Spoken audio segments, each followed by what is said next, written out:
Welcome to This Explainer, everyone. Today, we're looking at one of the absolute most charismatic, aggressive, and just downright fascinating figures in the entire history of chess, Frank Marshall. If you're someone who appreciates a good maverick, you are absolutely going to love this one. Marshall wasn't just a player. The guy was a true phenomenon. He totally dominated the American chess scene for nearly 3 decades and left a mark on the game that we literally still feel at the absolute highest levels today. We're going to break down his incredible rise, those crushing setbacks, his legendary tactical brilliancies, and, of course, the permanent legacy he left behind. Let's get right into it. Okay, let's dive into this. To really get Frank Marshall, we first have to understand the chess world he was actually operating in. You see, the early 20th century was an era totally dominated by cold, hyperlogical, positional players. It was all about, ironclad defense, really slow maneuvering, and just accumulating these tiny, almost invisible advantages over hours and hours of play. But then there was Frank Marshall. He was a romantic, swashbuckling pirate. While all his peers were meticulously building these defensive walls, Marshall was out there actively looking for tactical complications. He literally threw his pieces into the fire to hunt down enemy kings. He thrived on chaos. And as you'll see, that chaos was highly, highly effective. Section 1. Triumphs and Crushing Setbacks. Tracing his early steps, Marshall was born in Brooklyn in 1877, but he actually moved up to Montreal when he was 8. And that's where he learned chess and really started developing this fierce, completely natural talent. By his early 20s, he's back in New York, just absolutely tearing through the local clubs. But his true international breakthrough, the exact moment the world realized, whoa, this guy is a force of nature, that was the Paris tournament of 1900. He completely shocked the chess world by defeating the reigning world champion Emanuel Lasker and the legendary master of positional play, Akiba Rubinstein. He tied for third and just instantly became a world-class grandmaster. But look at 1904, Cambridge Springs. This was, without a doubt, his greatest tournament triumph. Against an absolute powerhouse field, Marshall went completely undefeated. I mean, he scored an incredible 13 out of 15, winning the tournament clear by 2 full points. He was basically on top of the world. Now, what's really interesting about this slide is seeing what actually happens when a romantic pirate directly challenges the ultimate masters of cold, hyperlogical defense. Marshall's brilliant fireworks, yeah, they were devastating against most players. But against the absolute titans of the game, he kind of hit a back wall. Take 1907, for example, when he challenged Emanuel Lasker for the World Championship. Lasker completely neutralized Marshall's attacks with deep positional maneuvering. Marshall failed to win a single game. He lost forcefully, with 0 wins, 8 losses, and 7 draws. Ouch. Then, in 1909, he played an exhibition match against a relatively unknown young Cuban player named Jose Raul Capablanca. Now, Marshall was heavily favored here, but Capablanca completely outclassed him. The final tally? Just 1 win for Marshall, 8 losses, and 14 draws. So his romantic style had definitely hit an iron wall. So how exactly did Marshall react to this totally crushing defeat by a virtual unknown? Well, this is where his true character really shines. Instead of growing bitter or nursing a bruised ego or making up a bunch of excuses, Marshall completely subverted expectations. He immediately recognized Capablanca's absolute genius. Not only did the two of them become really close friends, but Marshall actively went out of his way to help push Capablanca into the elite international tournament scene. Think about that. He championed the very man who had just finished dismantling him over the board. It honestly tells you everything you need to know about Marshall as a gentleman. A guy who genuinely loved the game way more than his own vanity. And hey, despite those international setbacks, we can never forget his domestic dominance. 27. That is the astonishing number of years Frank Marshall reigned as the United States chess champion. He won the crown in 1909 and held on to it with an iron grip for nearly 3 full decades.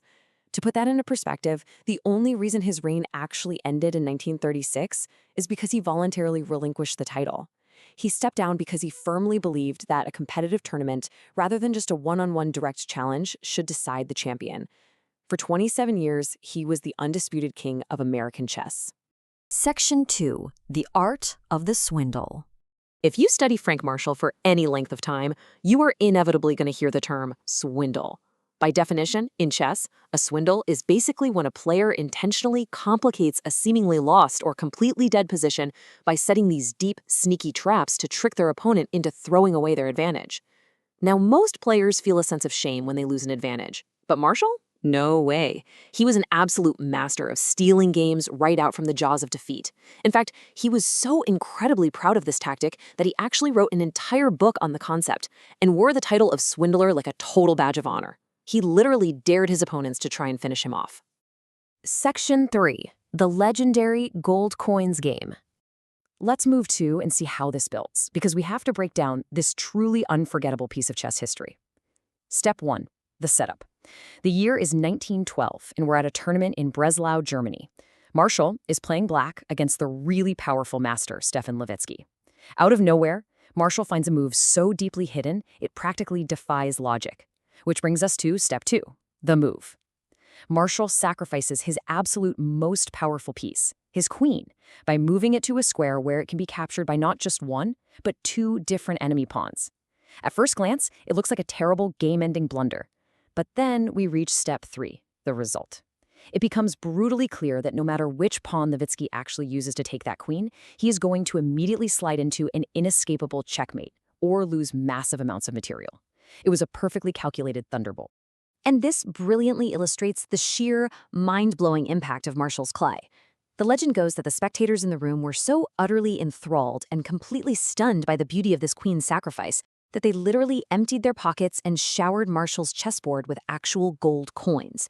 Now, admittedly, historians still playfully debate whether this shower of gold actually happened or if it was just a romantic embellishment spread by Marshall's wife, Caroline. But honestly, it doesn't even matter. The impact was entirely real. To this very day, more than a century later, when a player unleashes a spectacular, jaw-dropping tactical shot, it is still referred to in chess shorthand as a gold coins move. Section 4. An immortal chess legacy. Beyond the spectacular individual games, he made 2 absolutely massive, permanent contributions to the chess world.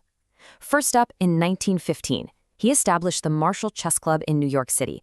And let me tell you, this wasn't just some room with a few boards in it. It quickly became the beating heart of American chess. It survives today as one of the most prestigious chess clubs in the entire world, the very place where, decades later, a young Bobby Fischer would play some of his most historic games.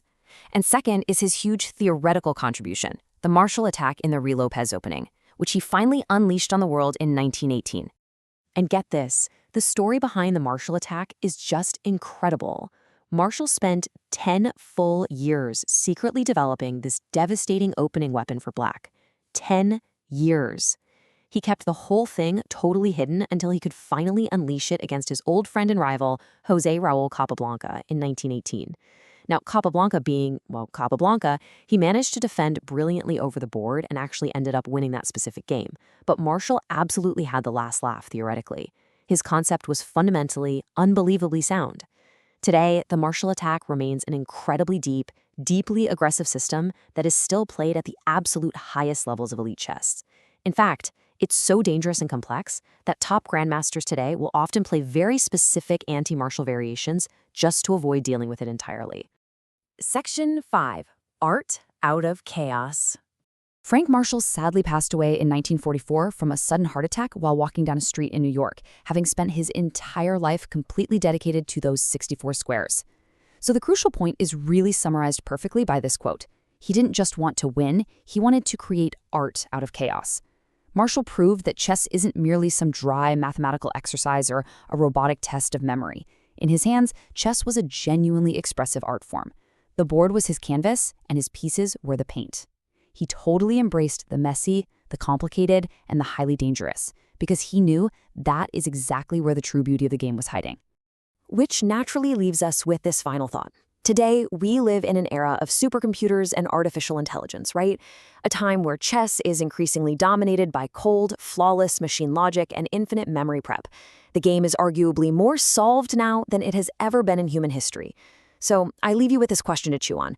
In our modern, hyper-calculated world, is there still room for the romantic pirate? Can a human player still truly thrive by trusting their gut intuition, throwing pieces into the fire, and just hunting the king? Marshall's incredible life tells us that, as long as actual humans are sitting across from each other playing this game, the spirit of the swindle and the thrill of the gold coins move will never truly die.